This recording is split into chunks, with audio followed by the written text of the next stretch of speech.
state that I'm a senator of actually sucks because it's my fault that it sucks because I don't do anything to help them. But they're so stupid, they voted for me because they're stupid. They're stupid and racist in Ohio. That's why they voted for me. I'm stupid and racist. I'm a stupid, racist guy, and I hate the people of Ohio.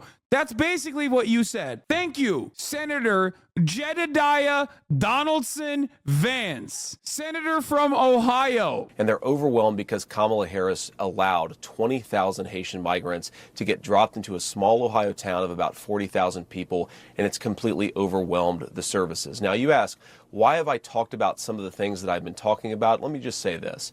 My constituents have brought approximately a dozen separate concerns to me. 10 of them are verifiable and confirmable, and a couple of them I talk about because my constituents are telling me firsthand that they're seeing these things. So I have two options, Dana. I can ignore them, which is what the American media has done for years to this community, or I can actually talk about what people are telling me. And of course, many of the things that the media says are completely baseless have since been confirmed. For example, I was told, Dana, that by the American media that it was Yeah, also, it is a lie. Their tax revenue literally increased by 33% year over year since the Haitians moved into town, because now they have active workers in the goddamn town for all of the jobs that needed workers. So he's such a piece of baseless that migrants were capturing the geese from the local park pond and eating them.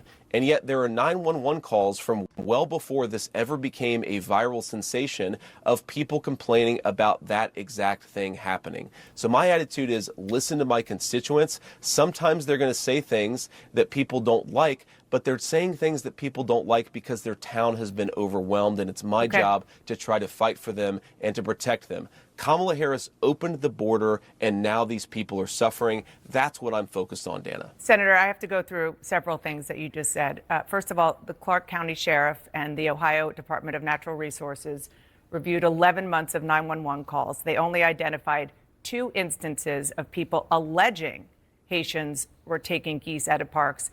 They found 0 evidence to substantiate those claims. Also, other evidence that you have talked about, even you've retweeted alleged evidence. Yeah, by the way, the Haitians are his constituents as well. I need you to understand something.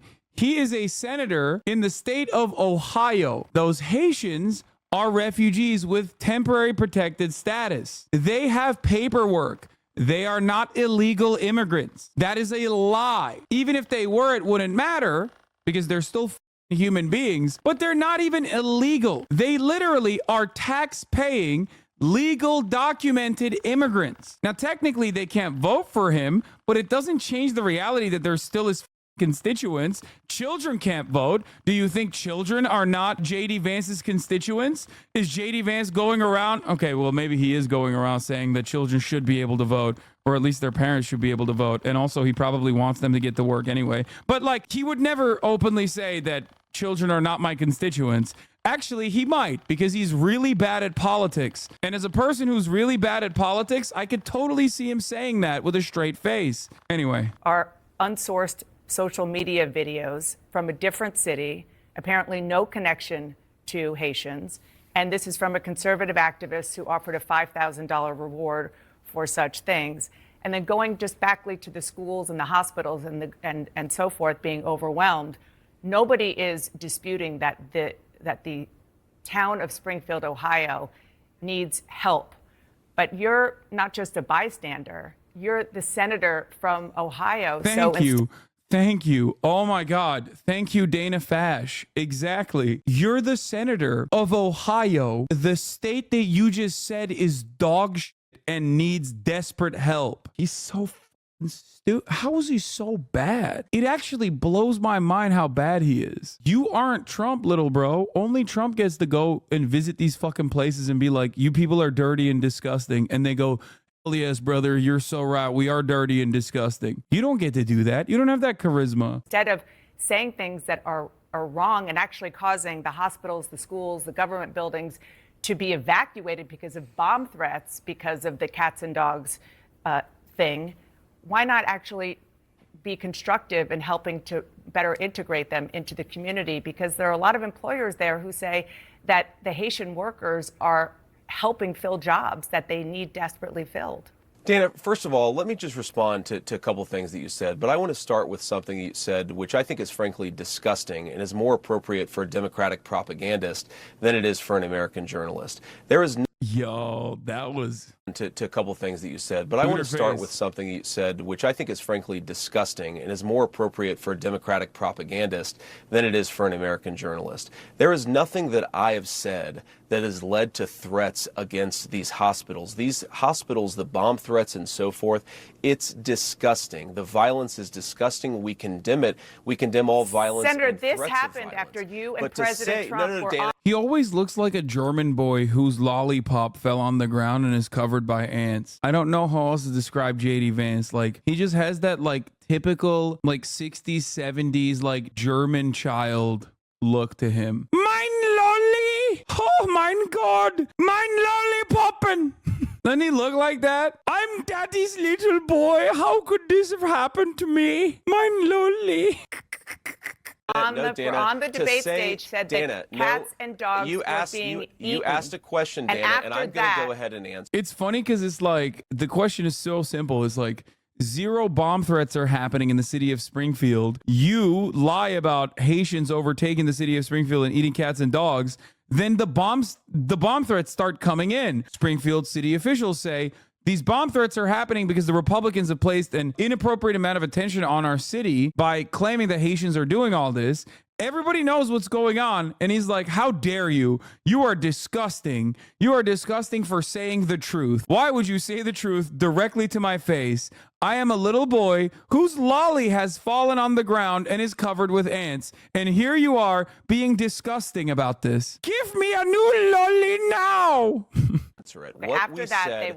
What we have said is that this town has suffered terribly under the policies of Kamala Harris. Now, you just accused me of inciting violence against the community when all that I've done is surface the complaints of my constituents. Yeah, Dana should ask, like, don't you think the Haitians are also your constituents? Like, they're taxpayers, they're on TPS, they're working in the factories. Like, just ask him that question. He's gonna say no, but it's good to have that on the record. People who are suffering because of Kamala Harris's policies.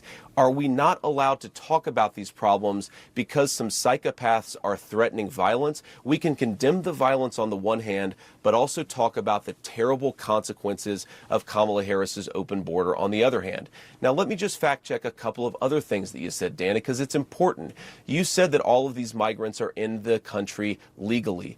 They are in the country through what's called temporary protective status. Right. That is when Kamala Harris waved a magic amnesty wand. Oh, so he does know that they're legal. Okay. Wait, I'm sorry. You know, Trump did that too, right? Like, to the Venezuelans specifically. So it's kind of weird that he's like, Donald Trump is so funny because he directly caused this massive influx of Venezuelans escaping Venezuela by accelerating the sanctions regime on Venezuela with that purpose, by the way. They wanted to make the economy scream, and they did. So people ran away. And then Donald Trump also offered the Venezuelan migrants temporary protected status. The reason for why he did that is because that's what every American government has done. It's a classic State Department play. You try to destroy a country, and the migrants that escape that country, you offer them TPS. We did it with the Cubans, with the hopes that, like, we have an outsized anti-whatever country that is population living here, so that inevitably we can use that population here. Well, it's good for cheap labor too,